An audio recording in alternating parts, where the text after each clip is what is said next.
evening, students. As yesterday we have completed on the different microorganisms. We have studied yesterday different organisms, where there is and what kind of diseases they caused, and how we have saw how the microorganisms are useful to us, in how many ways they are useful to us. Now today we are going to see the topic vaccine. Okay, now what is vaccine? I think might have you heard somewhere the word vaccine. Actually, student, vaccine is a special kind of medicine which provides immunity against a particular disease. Means vaccine is it also a kind of medicine in which it gives to the person, a healthy person. It gives to the healthy persons to protect against a particular diseases, for increasing their immunity system. If your immunity system will be strong, then you will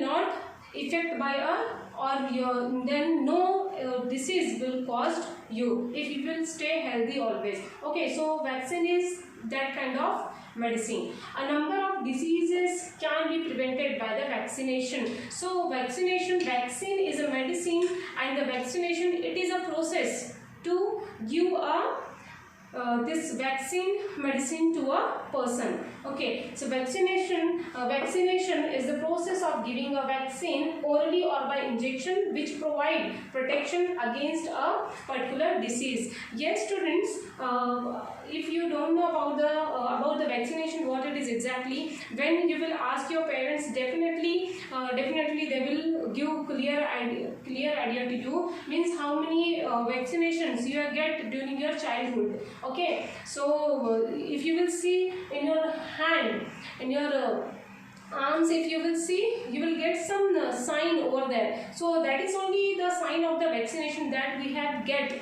during our childhood. Okay, so vaccination is provided by the orally also and by the injection also. Okay, बोला जाता है ना, 2 drop polio की पिलाया जाता है. So that drop nothing but that polio drop nothing but a vaccine. Okay, and that process is called as the vaccination here. Okay, now the disease which can be prevented by the vaccination of children at the proper age, means if we during the childhood age, if might have your heard students from your parents or from your uncle aunties, from your elders brother sister or the younger brother sisters, your mother taking him or her to take the vaccine, BCG and this polio vaccine, many more are there. For the polio, for the smallpox, many more the vaccines are available. Now it is easily available in the hospitals. So they are going to give the vaccination for us. Means होता है 3 महीने का, 6 महीने का, इस तरह के कुछ वैक्सीन्स होते हैं छोटे छोटे बच्चों के लिए, जिसके कारण बचपन से ही उनके अंदर इम्यूनिटी इस तरह की डाली जाती है, जिससे कि बचपन में जो इम्यूनिटी पावर होता है वो बहुत कम होता है. For that, to increase that immunity power,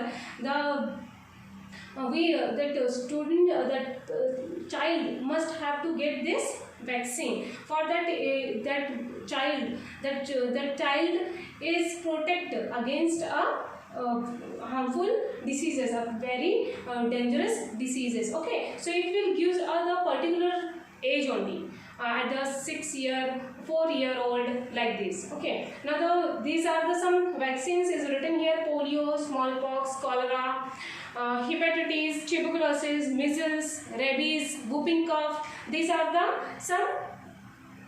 the vaccines. Okay, now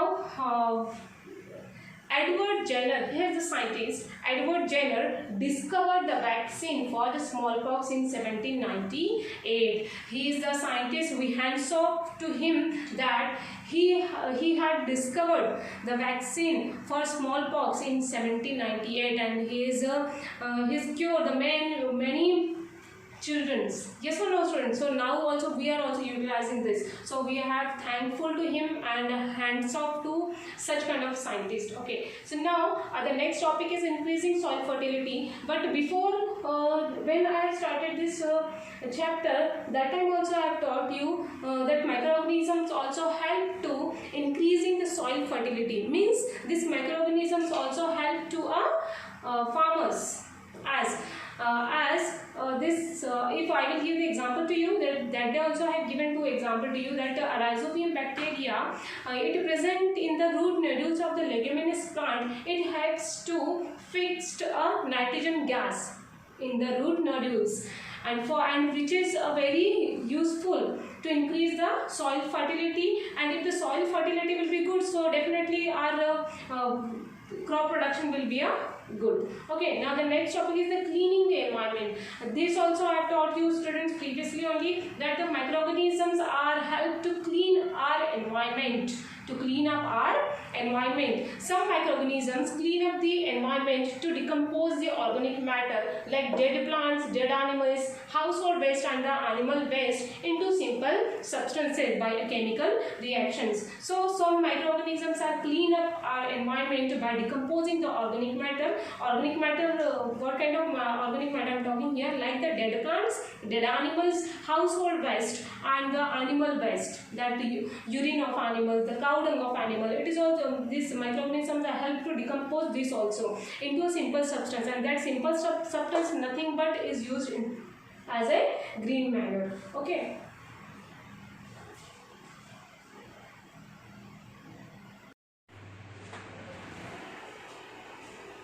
Now our next topic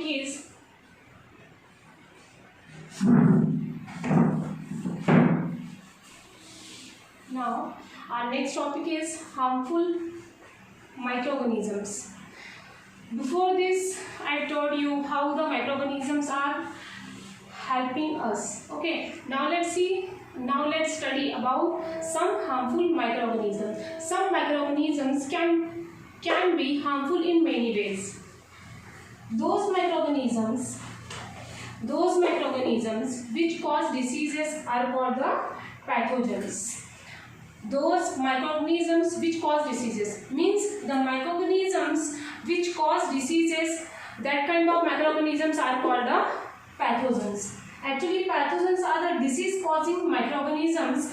Pathogens can be bacteria. Pathogens can be a bacteria like viruses, protozoa or fungi, etc. Microorganisms spoil food, clothing and the leather also. Okay, and again microorganisms cause diseases such as the tuberculosis, tetanus, diphtheria, wolf coughing, cholera, typhoid, etc. And also the food poisoning also. If the microorganisms spoil the food, so surely that food will be a poison food. Yes or no? So they spoil the food, and the clothing also and the leather also. You are knowing during the rainy season or during the rainy season in the moist place, if you will see your leather bags or the leather shoes or the leather belt or the leather purse and all your shoes, your jackets will get spoiled if you will kept in the moist places, the leather jackets and the leather materials. So that microorganisms also attack on the leathers also, in the clothing also and food also. Okay, like this, these microorganisms are very harmful to us. Now let's see some microorganisms which cause a disease in humans. A microbial disease which can be spread from an infected person to a healthy person through air, water, food, etc. or by the physical contact also are called communicable diseases. Means a microbial diseases, the microorganism which can be spread from an infected person to a healthy person through air, water, food, etc. Such kind of microorganisms are called such kind of diseases which is spread from one person to the another, means a healthy person to an infected person to the healthy person through air, water and food. Such diseases are called as the communicable diseases. Let's see some example of the communicable diseases. Some of the examples of communicable diseases are common cold, cholera, chickenpox, tuberculosis, malaria, AIDS, etc. These are the some diseases, communicable diseases, which is spread by an infected person to an infected person to a healthy person. Okay. So if I will give one example to you, if somebody having cold at your in your home, so might be the next person also infected very soon, means all the families get infected by the common cold. So like this is a very common example.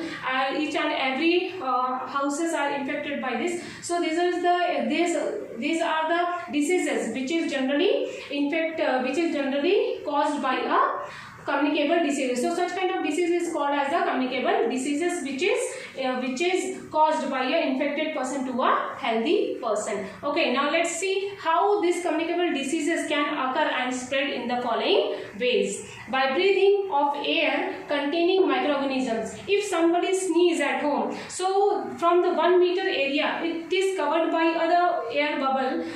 That bubbles which is catch that 1 meter area. If any person will be entered in that 1 meter area, that person also inhale that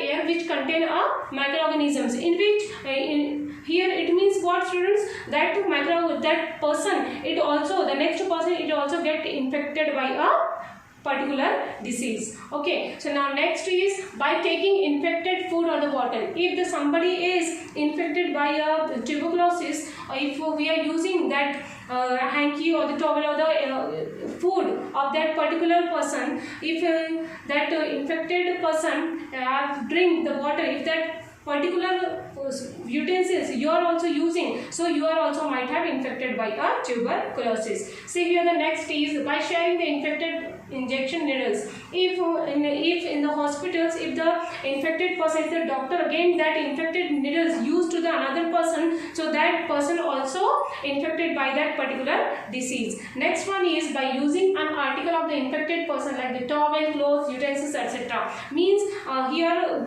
if we are using the utensils or if here we are using the articles of the infected persons, for example the towel, अगर किसी को कोई बीमारी हुई है, जैसे कि हम कॉमन कोल्ड कह सकते हैं, कॉलरा कह सकते हैं, चिकन पॉक्स कहते हैं, ट्यूबरक्लोसिस कह सकते हैं, मलेरिया कह सकते हैं, अगर ऐसे इंसान की चीज़ों को अगर हम इस्तेमाल करते हैं जैसे कि टॉवेल, क्लोथ्स, यूटेंसिल्स, तो उनकी जो बीमारी है वो हेल्दी पर्सन के भी अंदर आ जाती है. It entered in the healthy person also. So again the last one is through insect bite like the mosquito. Means here if that mosquito is bite to a infected person and that infected person is bite to the healthy person, so that person also infected by that disease, because that infected blood it also entered in a healthy person. Okay, so here these are some ways in which the communicable diseases can occur. Okay, so here my topic is completed, students. In the very soon in the next video from either means in tomorrow I will give the next topic video to you, so you can watch this video, you can understand this topic. If you will get any queries, any problem in this, so definitely you can ask the queries to me. Okay, thank you so much to students, and if you have any queries, so you can send feedback to me in my personal number, not in the group. Okay, thank you students, thank you so much.